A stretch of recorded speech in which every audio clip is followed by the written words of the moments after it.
just living the dream under this southern sky. It's where stories are born and legends never die. Okay, I'm Johnny Punter. I want to welcome you to my podcast for Tales of Trails for Cheehaw Legends. You can't miss it, man. We're Cheehaw Legends, best turkey calls ever made. Now, I know I've had some special guests, but I got a very special guest today.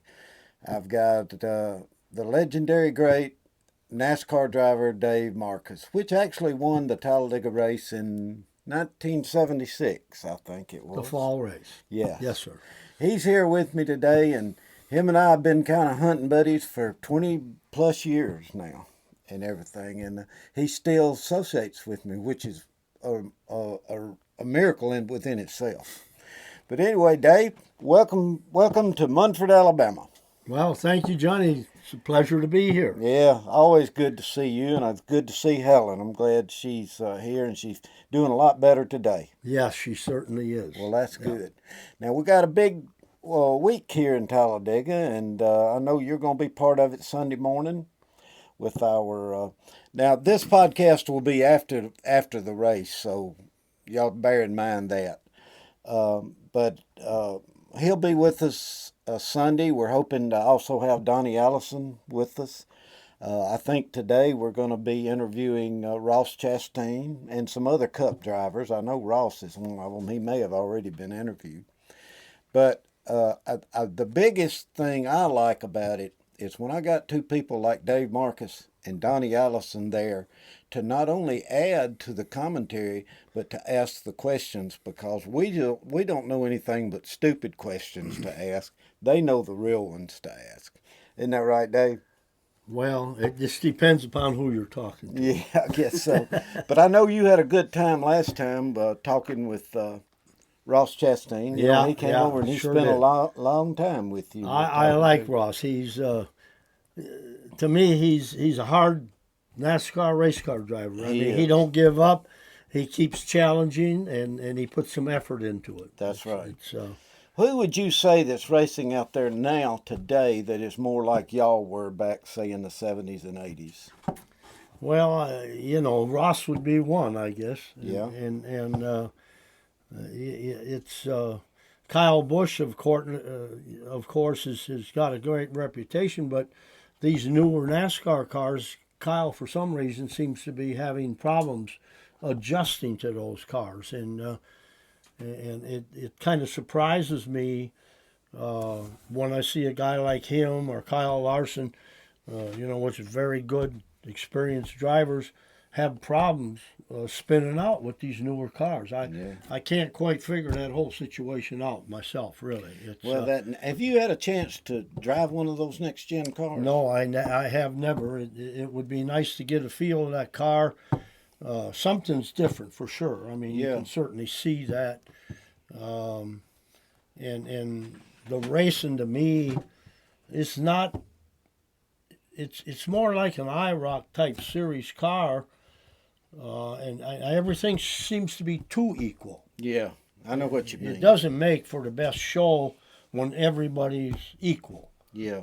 I was complaining about this, Dave. I used to say not too long ago that I didn't think the competition was as good as it was back in the day, and when people could pass and that kind of stuff. And then Chocolate Myers, I was talking to him on the phone, and he said, y'all wait just a minute. Let me just explain something to you. He said, do you remember the time that Petty and Pearson got together at the start-finish line at Daytona? And one of them limped across the line and won the race, and the other one couldn't get started back. And I think it was Pearson that won the race, wasn't it? Yes. And Petty, in the grass, in the infield. Daytona now, get this. They were the only two cars on the lead lap. Yeah. And so you can't tell me that the competition is worse now than it was then. It's really better now. You just don't recognize it because your favorites are not out Well, there. there's maybe something to that. However, it appears now as though one or two cars, depending upon the pit stop, gets out front, and the other cars can catch them. But for some reason, they can't just pull out and pass, Yeah. and so they wreck each other, and they tear a lot of equipment up. I don't know. I guess we'd still be fist fighting if that would have went in our era of the sport. I mean, we just didn't do that, Yeah. and the way I guess I always looked at it, because I was an independent, if I had a bitch with somebody, I preferred talking to him personally and getting it settled, because if you took it out on the race car or him during the race, you were hurting the crew members. Yeah. You And don't. they weren't involved in the dispute. Yeah, and you don't need to do it on TV either. I don't. Well, think. that true, but I guess in our era of the sport, myself, Richard Petty, David Pearson, Bobby Allison, Leroy K.O. Yarbrough, and Donnie Allison, everybody, Buddy Baker, Bobby Isaac. It's we had 40 car field. We had 10, 12 really good cars in this group. We had another group of 10 or 12 cars. We had a third group of 10 or 12 cars, and there was racing going on in every group. And most of us knew what the next position paid in that group we were running in, how much more prize money if it was worth risking past that car. And I guess that's because a lot of us were independent owner operators, and we needed that extra money. Basically, my deal was I could buy better parts Right. for next week, and we reinvested what we made last week for next week's race for better Yeah. parts to be more competitive. And we were always trying to be better, and I think we had bigger crowds in the grandstands. And Bill France Sr.'s theory, in my opinion, was he liked 40 car field. He liked 40 separate teams because everybody's got moms, dads, brothers, sisters, aunts, uncles, grandparents, and they came to see their relation and so Bought forth. tickets. Buy tickets, Yeah. be in the grandstand. So it Yeah. helped put people in the grandstands. Well, I've heard Dale Earnhardt said one time that nobody would test his cars except Dave Marcus because he liked you testing his cars. Why do you think that is? I don't truly know. Neil Bonnet done it for a while, and then when we lost Neil in that accident at Daytona, they chose me to do it, and I got along good with Dale. It's just something about my driving the car was similar to his driving the car, the way we probably overdrove the entrance. But what we expected out of the car when we done that was when we jumped back in the throttle, we wanted the car to turn. And if it didn't, we wanted the crew to work on the sway bars, the springs, change stuff, and get it so it did.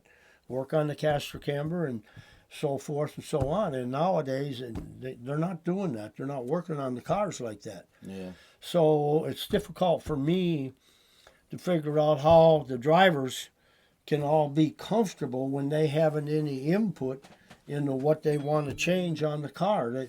They get set up by engineers off of computers and stuff and say, this is what you have to drive. And to me, that would be pretty tough because, my field is different than yours or his or, the other guys. Everybody has a different feel in the seat of the pants. Of all the people you raced with, who was your favorite driver to race against?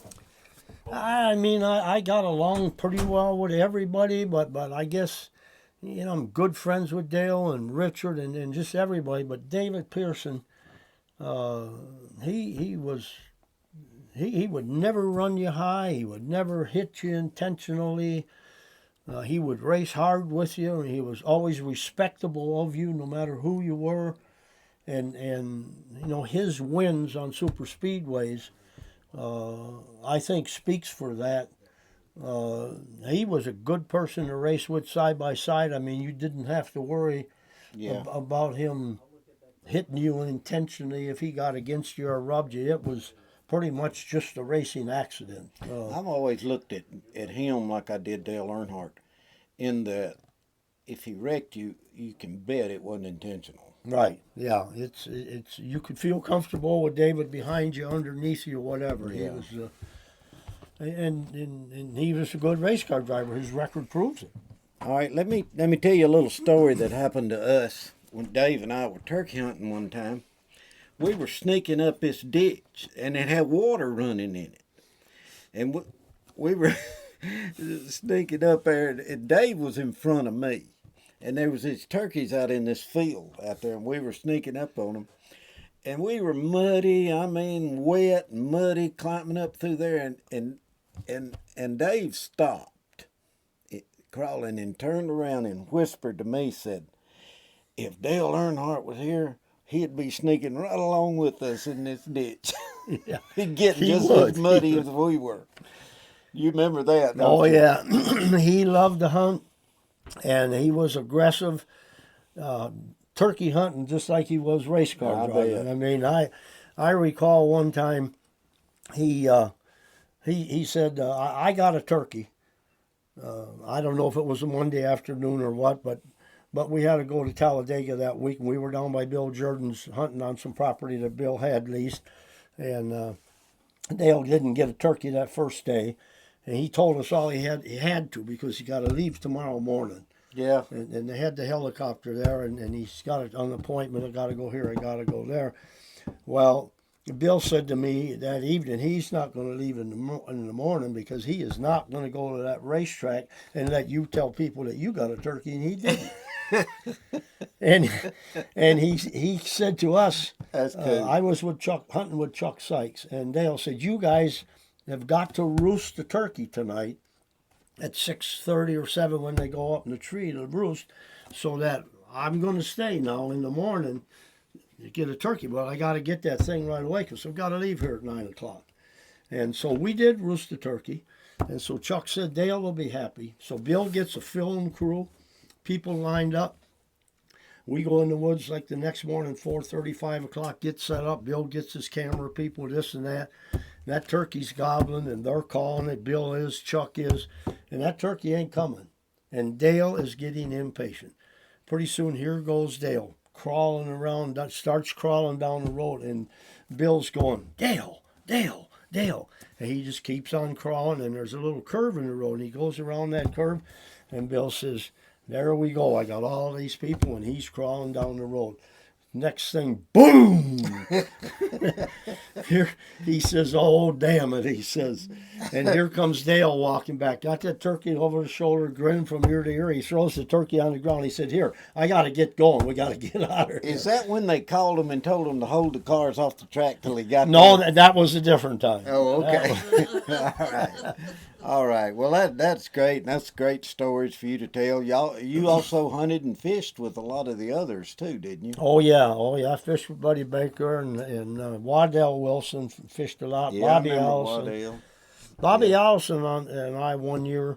I guess I probably was driving a K&K car in 75 or 76. And if you won a race and that car was on what they called the winner's circle, the driver had to go early the next race or week to help promote it. And we were both at the Atlanta race ahead of time. Bobby had a lot of friends there that had bass ponds and stuff. And we went bass fishing, caught a lot of nice big bass. I mean, big bass. And that Hilton Motel by the Atlanta airport, they had just built that thing. And we were staying there. And we went back there and we cleaned them fish in the room. And I told Bobby, I said, don't we need to be doing this outside? He said, "No, it's all right." He said, "They don't care." And when we got done cleaning them fish and that sink and all was slopped up, and we cleaned everything up pretty nice. But Bobby calls down to the front office and he told him, he said, "This room has got a peculiar smell in it. I don't Like really fishy smell. Yeah, I don't like it." And they put us in a different room. We were cleaning them bass in there. Well, let me put you on a spot. I know that one time y'all were racing at Dover and y'all got thrown out of a seafood restaurant for eating too much. Yeah, You and well, Pierce. well, I guess not really throwing out. Just told us that we didn't really need to come back. Oh, okay. Okay. So they finally felt like that they didn't get their money. You didn't get your money, or did get your money Well, it from. wasn't all you can eat buffet. So when you do that, you open the door for That's maybe right. somebody eating a little bit too much. And I bet y'all back in those days, especially y'all could eat a pretty good bit. Well, we asked them first. I mean, can we? There was a bar in the restaurant. Can we go have a few beers, and eat shrimp, and then we'll come back and eat the rest of our buffet. And I guess 3.5 hours they figured was too long. Yeah. I guess so. I guess so. You've had a lot of experiences, and I remember one time you let me come to Atlanta for an old timers race. You remember? No, it was Nashville. Yeah, Nashville. Nashville. And that was, man, that was like going back in time. Yeah. Right there, that covered grandstand on the front stretch. And did you It- go it- with us? Okay. I didn't know if John Erdman's here. It seemed like in the older days, all the teams, whether you be a little guy or a big guy, and all the crew members were all great friends with each other. Yeah. And we all had parts on our cars or in our trucks from all the other teams. Yeah, bar on one I stretch. remember, I think maybe we were up on the Northern Tour, Thompson, Connecticut, or somewhere, and Richard Petty was looking for something for his car, and it wasn't in his truck. And he said, "Hey, all you guys, all of us that had Chrysler products, Buddy Arrington, myself, Neil Castles." He said, "We all got to get together and get all the right parts back on the right trucks where they belong." Yeah. I bet that was pretty tough, too. Yeah, it was, because It really was. we borrowed each other's sway bars, springs, rear gears. I mean, Right. it's just how we did. We all helped each other. And this was in the motel parking lots. Right.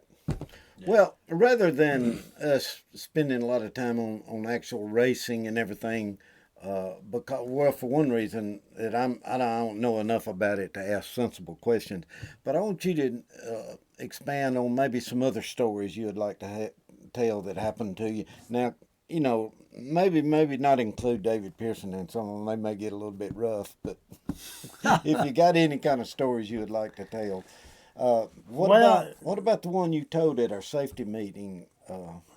I forgot what it was about. Do you remember that? Was that the one with Dale Earnhardt at Martinsville, Virginia? Yeah, I think it may have been. Yeah. Well, I drove for the team in 78. Dale drove for him in 79. And we were at Martinsville, Virginia. And Dale just kept ramming into me. And I finally got fed up with it, and I spun him out on the back straightaway. And after that incident, it took him 1.5 to 2 months. He wouldn't talk to me. We passed each other in the pits or on chat. He was mad, and it lasted quite a while. One day, then I think a couple of races later that fall was Rockingham, and he come up to me and he grabbed me around the neck and jerked me over. I always had that big grin from ear to ear, and he said, "You know that deal at Martinsville?" I said, "Yes, sir." He said, "I had that coming." He said, "My daddy told me, always said, if you have a problem, don't carry it down the road." And he said, "You did, and you did." Yeah. Yeah. So, I mean, and we were the best of friends after that. I tested for him. We fished together. We hunted together. And he called Helen one time at the house. Why didn't he call me at the shop? Just because this is how he was. Told Helen, he said, "You tell Dave to be at the airport tomorrow morning at that little private airport in Nashville at 6 o'clock. We're going hunting in Texas." And Really? hung up the phone. I come home from the shop to eat supper, and she said, "Dale called and said you got to be at the airport tomorrow morning at 6 o'clock. You're going hunting." I said, "Where?" He didn't say. I said, "What?" She said, "He didn't say. Just to be at the airport 6 o'clock. So I assumed it was deer hunting. So I got my clothes rounded up, my gun. I go to the Asheville airport. I was there before 6. Sat there at 7 o'clock. Nobody yet. I go over by the little desk. I said, "Is a Dale Earnhardt airplane scheduled to come here and land?" "Yeah, we just got a call from them. They're about 15 minutes out. They'll be here shortly." So, okay. So he's on the way. When he come walking through that door and see me sitting there, he come up to me. He said, I'll bet you were here at 6 o'clock, weren't you? Yeah, I bet you were too. Or Yeah. 15 till. And so we went to Texas deer hunting. Yeah. Bill, Jordan, and Dale and I. But that's all he was. He liked doing stuff like that. It's Well, tell the story about when you were a kid, you used to ride your bicycle over to a little dirt track over there close to where you lived and climb up a tree and watch the race. yeah. Well, I knew some people, and this racetrack was by a town called Molsonee, Wisconsin, and I lived in Wausau, but on what they call Brokaw Corners. And so I suppose that was, it was probably 12 miles at Oh, least. was it that far? Yeah. And yeah, on Sundays they had a racer on that dirt track. And me and my brother and some other neighbor boys, we would ride our bicycles down there on that racetrack. And, you know, we were kids. We didn't have no money to get in the racetrack or buy a pass. Right. We didn't know that much about it. We'd climb big pine trees on the back between the road and the racetrack, and we'd watch that race out of them pine trees. When you were doing that, were you thinking, man, I'd love to do that? Oh, that's, I suppose, what got me interested in it. And my dad having a garage and a wrecking yard. Yeah. My brother and I being 1 year apart in age. And my dad, if he would be gone, and my mom, we knew how to hot wire and jump them cars in those days to get them running. And we had a wrecking yard full of cars. There probably was 30 cars there. We'd drain gas out of one and get the ones that would run driving, and we'd tear around in the field on the farm and stuff there when Ma and Pa weren't home. And, you know, we'd get hollered at on Monday, but we had a bigger deal on Sunday. You know, that reminds me of a story Ward Burton told me one time about him and Jeff. Their daddy run a pretty big construction company, and of course they probably had all the toys they wanted to play with. But they had these old cars, and out there at the cove where his place is now, him and Jeff on that old dirt road would race out there, going around them curves, Yeah. two wides, you know. And I was riding with him down there, and we went by an old guy's house, and he was standing out front. And old Ward said, "That old guy right there called law on us more than once." We're back going around. We used to take them cars, and we had a lane for the cattle that went from the barnyard out to the woods. Like for during the day, they'd walk out there and they'd go in the woods and pasture and stuff. And there was a big rock pile, and we'd do it in the morning when there was dew on the grass. If it was a car or something my dad was going to cut up, we'd go up that lane and swing into that field and broadslide into that rock pile and roll that car over. And nobody never got hurt. It's a miracle. Yeah, it is It's a a miracle. You But- showed me that lane Yeah. there at your dad, Yeah, your old it's home place. stuff like that. I mean, it's Well, that's good. Dave also owns his daddy's old place now, and owns his wife's old place. yeah, where she was raised. her grandpa's, yeah. Yeah, and you still got the land at Triple I? Yes, sir. Okay, great hunting. I've hunted on it Yeah. before. I think we went grouse hunting there. You Yep. weren't there. You There's were racing. good grouse hunting there, good deer hunting. Yeah. The wolf population is about destroyed the deer hunting in northern Wisconsin. Really? Yeah, it's bad. It's bad. It's a wonder those wolves have made it. Yeah, I mean, we had great deer hunting, but it is not that great anymore since the wolves have been reintroduced, which is, I don't know what you want to call them, tree huggers or what they are, or Democrats or Either. what they are, but Yeah. uh, You know, and I've said this a lot about issues like that. Julius Caesar said a long time ago, this is one of his quotes, that nothing will do more harm than the follies of the compassionate. well, you know, God says in the Bible that we're to control the wildlife, to Yeah. manage it and control it. And part of that control is keeping the herd at certain numbers maybe, so there's plenty of pasture and food and so forth Yeah. and so on. And that doesn't happen today. There's Well- so many different laws that Here recently, you and I ain't been controlling the turkey population around here very much. we've have been we? doing pretty bad. Yeah, we have. We're gonna have to do something to fix that reputation. Yeah, there probably shouldn't be allowed to be more than at least 3 big gobblers in one area. Yeah, that's right. Yeah, because if they get overpopulated, they'll start pecking things that they shouldn't be pecking, Yeah, like the and eyeballs. they get in fights and hurt each other. Yeah, that's right. That's right. So we got a little compassionate follies we can do, can't Yes, we? yes, sir. Well, Dave, it's been great having you on this podcast, and I'm sure you're going to be probably one of the most watched ones I've got. And I really do appreciate you coming down and hanging out with me again. And we've had a lot of good times together. Well, Went in a lot of places. Thank you, and it's a pleasure being here, and I'm staying this weekend, Helen and I, at Johnny's house here, and yeah, just thank you for all the hunters and the race fans that watch Johnny's podcast. Yeah, that's right. Thank you. He don't really know what he's doing, but he No. has a good time doing it. No. Well, that's kind of like I am in turkey hunting. Right. I don't know what I'm doing, but I have a good time. We're just normal old country people. That's right. All right. Well, we will catch y'all on our next one. Look for this one next week. Probably a week from Saturday it'll be posted. All right. We'll see you.